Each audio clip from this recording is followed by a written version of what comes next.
अस्सलाम वालेकुम दोस्तों, आपकी खिदमत में खलील मारूफ एक बार फिर हाजिर है।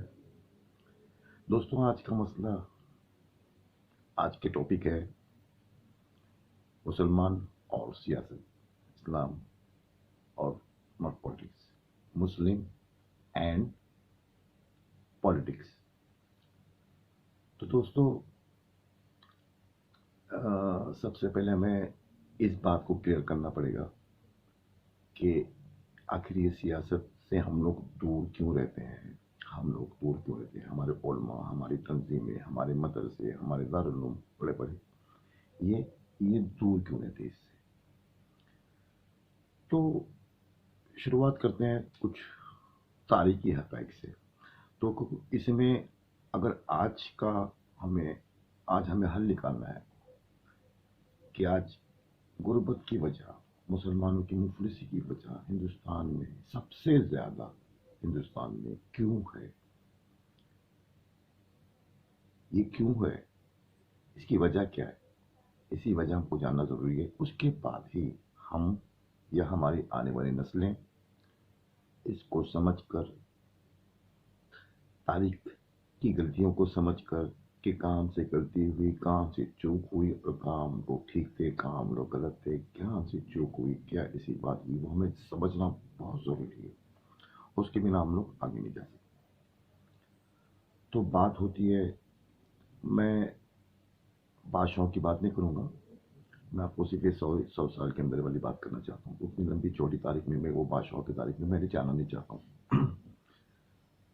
तो सबसे पहले आप ये जान लें, ज़रूरी हमारे लिए जानना, और मैं ये बचपन से सुनता आ रहा हूँ कि मैं एक जमात हूँ, और वो बड़ी शान से कहते हैं कि मैं एक जमात हूँ और मेरा उससे सियासत से कोई लेना देना नहीं है। फिर कोई दूसरी तंजीम आती है, कहते हैं हम तो खालिस दीनी जमात है, हमारा सियासत से कोई ताल्लुक नहीं। मैं आपको हिंदुस्तान के 99 पॉइंट बड़े बड़े दारुल या छोटे दारुल या छोटे मदरसे के जो भी लोग हैं, वो आपको ये कहते फिरेंगे कि हमारा सियासत से कोई ताल्लुक नहीं। तो मेरा उनसे ये सवाल है कि फिर ये हमें कहना पड़ेगा कि भाई इस्लाम सियासत पे कुछ कहना नहीं चाहता, इस्लाम सियासत पे रहनुमाई नहीं करता। तो या तो आप ये कह दें कि मैं पर्सनल सियासत में हिस्सेदारी मैं नहीं चाहता हूँ, ना मुझे लेना, मुझे दीन का काम करना है, बस मुझे सियासत से कोई मतलब नहीं। आप ये पर्सनली कह दें, उसको इस्लाम पर ना डालें, उसको इस्लाम पर ना थोपें कि ये इस्लाम कहता है कि सियासत में नहीं जाना चाहिए या नहीं कूदना चाहिए, ये ऐसी चीज़ है या वो वैसी चीज़ है, जो भी उनका तर्क वो दे देगा। तो वो पहले ये तो पहले वो अपने खुलेआम कह दे कि सियासत इस्लाम में है, कर सकते या नहीं कर सकते, वो पहले वो अपना पॉइंट क्लियर कर दे। सियासत के ताल्लुक से फिर बड़ी बड़ी जमातें, हमारा कोई ताल्लुक नहीं, हमारा कोई ताल्लुक नहीं, हमारा कोई ताल्लुक नहीं। मैं बचपन से सुनता आया हूँ। और उसके बाद ऐसी जब पड़ाव में आकर, इसी उम्र में आकर, पड़ाव में आकर जब हम उस पर गौर फिक्र करते हैं, तो हमें लगता है कि हमसे बड़ी बड़ी गलतियां हुई है। छोटी गलतियां नहीं हुई, कबीरा गलतियां हुई है। कबीरा गली कबीरा कबीर कबीरा गलतियां हुई है। वो कैसे हुई है वो हमें समझना है, उसका भुगतान कौन कर रहा है वो समझना है। देखो, ये कैसी थोड़ी सी लंबी हो जाएगी, या तो उसके पार्ट्स बनेंगे, लेकिन आप उसको गौर से सुनोगे। अगर कोई कौम का हमदर्द है तो इसको गौर से सुने। मैं एक नाचीज़ हूँ, तालिब इल्म हूँ, तकायमुल मज़ाहिब का। और सियासत में तो तकाबुल मज़ाहिब आप पढ़ते हो तो उसमें सियासत, दुनिया, हर चीज़ उसमें आ जाती है, उसमें हर चीज़ें आ जाती है। तो हमें ये देखना है कि सियासत से हम लोग आज क्यों दूर हैं, क्यों दूर रहना चाहते हैं। इसकी वजह, बाकी वजह, वो वजह मैंने आपको वजह बता दी। तो इसकी वजह क्या है जो हम लोग सियासत से दूर रहते हैं। बंटवारे के बाद हिंदुस्तान की मैं बात कर रहा हूँ, मैं हिंदुस्तान की बात कर रहा हूँ। बंटवारे के बाद ऐसा हुआ, बहुत लंबी तारीख है, बहुत गहरी तारीख है, मैं उधर नहीं लेके जा रहा हूँ। मैं आपको सिर्फ मोटे मोटे नुक्ते में आपको कुछ में अपनी बातें कहना चाहता हूँ। मेरी बातें गलत हो सकती है, सही भी हो सकती है, ये आपके ऊपर है। तो हिंदुस्तान का बंटवारा होना नहीं होना, किसने किया, कैसा किया, क्यों किया, क्या वजह थी, उसकी भी बहुत सारी वजह थी। बंटवारे की वजह थी, ऐसा नहीं कि बस वो किसी ने आपको दे दिया आप चले जाओ और वो चले गए अपनी ज़मीन लेके हट गए, ऐसा तो नहीं हुआ। उसमें भी बहुत चली, उसमें भी कोई राजी थे कोई राजी नहीं थे। तो ओपिनियन पोल लिया गया हिंदुस्तान से, मुसलमानों से, कि बताइए आप लोग अलग जाना चाहते। तो उसमें निकला कि भाई हाँ, उसमें वोटिंग होती है, वोटिंग के राइट्स पहले लिमिटेड राइट्स से, पहले फुल सारे लोगों को इलेक्शन देने का राइट्स नहीं था। तो राइट्स मिले, जिसको थे उन्होंने राइट्स का इस्तेमाल किया। तो उन्होंने कहा कि हाँ, ये हिंदुस्तान और पाकिस्तान को, हिंदुस्तान के मुसलमानों का एक अलग मुल्क होना चाहिए। वो अलग मुल्क की साइड में आ गए। अब जो बंटवारे से पहले का ऐसा मामला है कि हिंदुस्तान में सिर्फ दो जमातें थी, सिर्फ दो जमातें थी, एक कांग्रेस और एक मुस्लिम लीग। यस, ध्यान से सुनो आप, एक कांग्रेस और एक मुस्लिम लीग। अब जो ऊपर वाला पट्टा है, जो कश्मीर, बंगाल, बिहार, ये जो पट्टा था, ये जैसे कि आज का बांग्लादेश हो गया, ये पाकिस्तान, ये सिंध वगैरह, ये जो जितने ऊपर का जो पट्टा था, वो सारा कब्जा वो मुस्लिम लीग का था। और उसके नीचे का पट्टा, दिल्ली से नीचे आप आते हो तो उसका पट्टा ये कांग्रेस के राज में था। दो पार्टी थी, दो ही पार्टियां थी। इलेक्शन से पहले मैं आपकी बात करता हूँ, इलेक्शन में जब होते थे तो बड़े बड़े, आप इलेक्शन जीत रहे हैं, आप उसकी तो उसको सर्च करके आप देख लेना उसको। ये जो बात है, ये इलेक्शन की जो मैं बात कर रहा हूँ उस टाइम की, मुस्लिम लीग एंड कांग्रेस की, तो आप उसको सर्च कर लो, आपको उसमें पूरा पता चल जाएगा कितनी सीटें आती थी, कितनी सीटें जीतते थे, कितना दबदबा था, कितना वर्चस्व था, कितनी धाक थी। वो आप उसको सर्च करके देख ले। तो उसमें जब बंटवारे के बहुत कारण, मैं आपको बता रहा हूँ ना, बहुत कारण है, मैं आपको मोटा मोटा बता रहा हूँ, ये आप गौर से सुनो। तो जब बंटवारा हुआ, या बंटवारे से पहले जितने हमारे हमारे हिंदुस्तान में जितने बड़े बड़े बड़े बड़े जो थे लोग, जिसके पास पैसे थे, जिनके पास दिमाग था, जिनके पास बहुत अच्छी सहाफ़ी थे, बड़े बड़े सहाफ़ी, बड़े बड़े जो भी थे, बड़े बड़े, उसमें अल्लामा इकबाल आ गए, उसमें बहुत बहुत ज़्यादा। अब उनको तो लगा कि हिंदुस्तान वाले के तो अभी हमारा तो बन गया अलग से मुल्क, अभी तो हम लोग यहाँ से जाना है।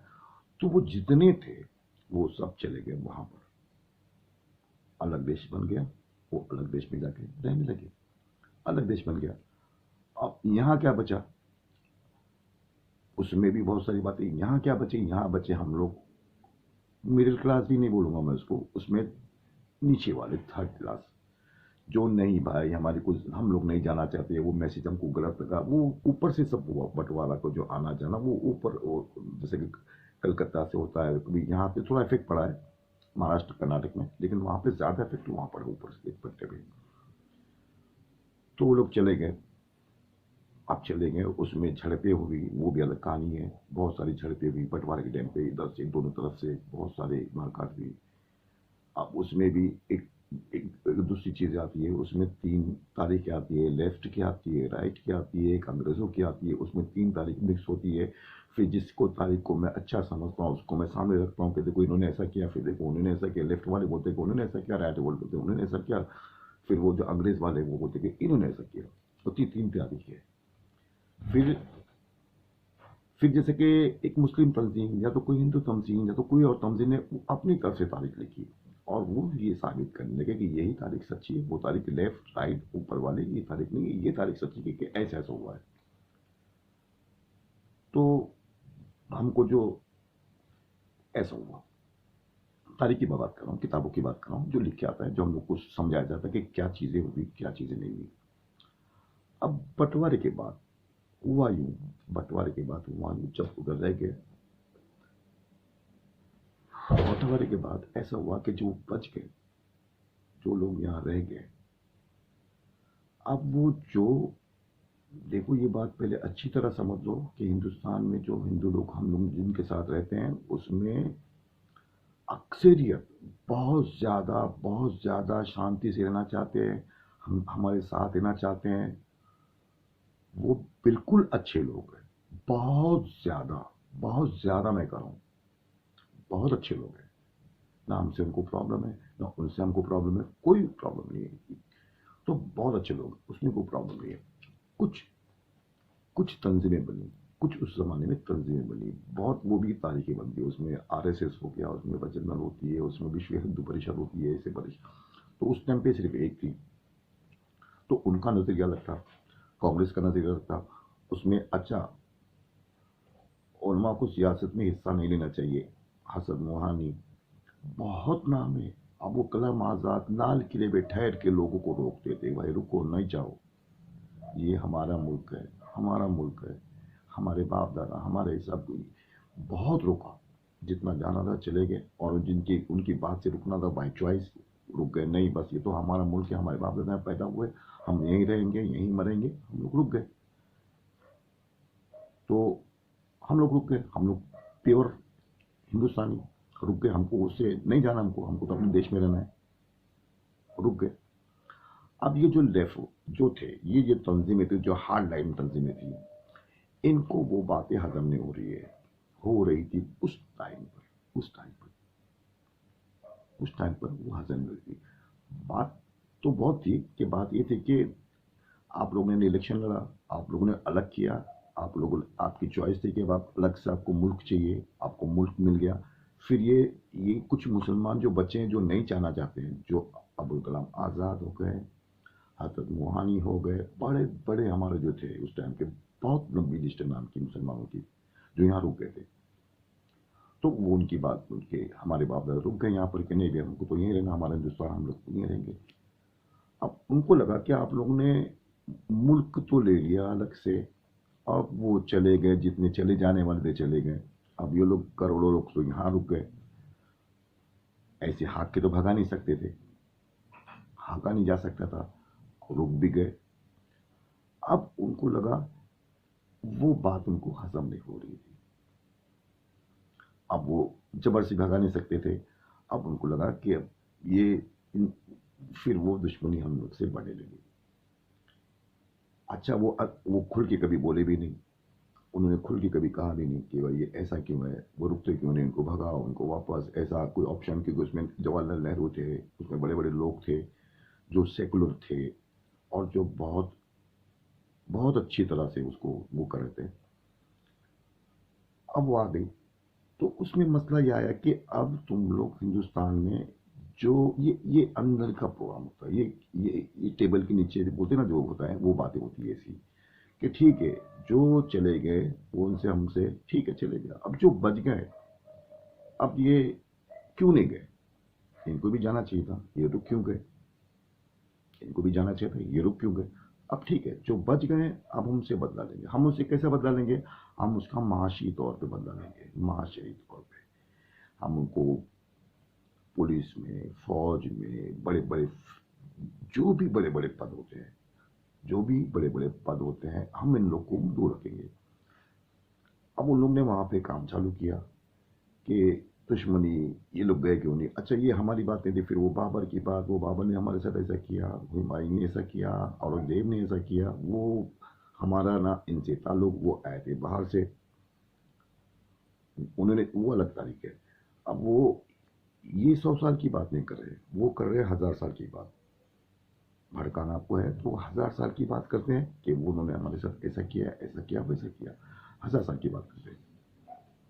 100 साल पहले की बात या 50 साल पहले की बंटवारे के से, तो आप 10 साल पहले या 10 साल बाद की बात करो, वो नहीं बात करते, वो तुमने ऐसा किया था, उसने ऐसा किया था, तो हम भी ऐसा करेंगे। तो वो बिना पर, उस बिना पर आज तक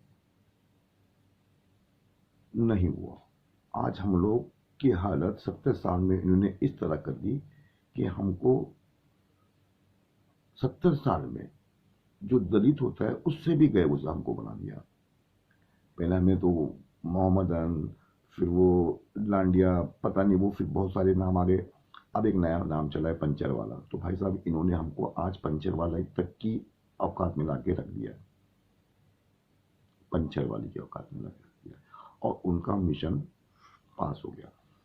अब उन्होंने देखा कि ये पंचर वाले बन गए, अब क्या करेंगे, अब हम इनके दीन पे हमला करेंगे, इनके मजहब पे हमला करेंगे, इनके आइडियल पर हमला करेंगे, आप सल्लल्लाहु अलैहि वसल्लम पर, इनके बारे में। क्योंकि इतने कमज़ोर हो चुके हैं, इतने लोग कमज़ोर हमने कर दिया है, माशी तौर पे, हर तौर पे। हम लगा के पुलिस के आप सामने चले जाओ, मुसलमान तो पहले डंडा मारते हैं, बाद में बात करें वो लोग।